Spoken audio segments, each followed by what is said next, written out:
And the second thing is, in Chinese, our 它 for it usually is used for living things, like dogs, cats, or some other animals.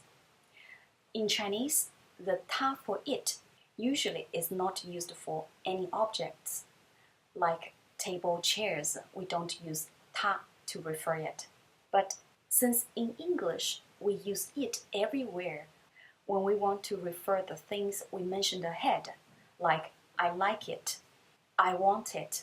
In Chinese, this it, if in the context the speaker and the listener both are clear about what you're talking about, then you don't have to translate I like it, the it there.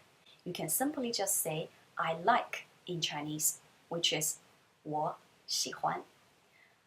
Or if you want to be more specific, you can translate the it as this one or that one, depends on if it's closer to you or far away from you.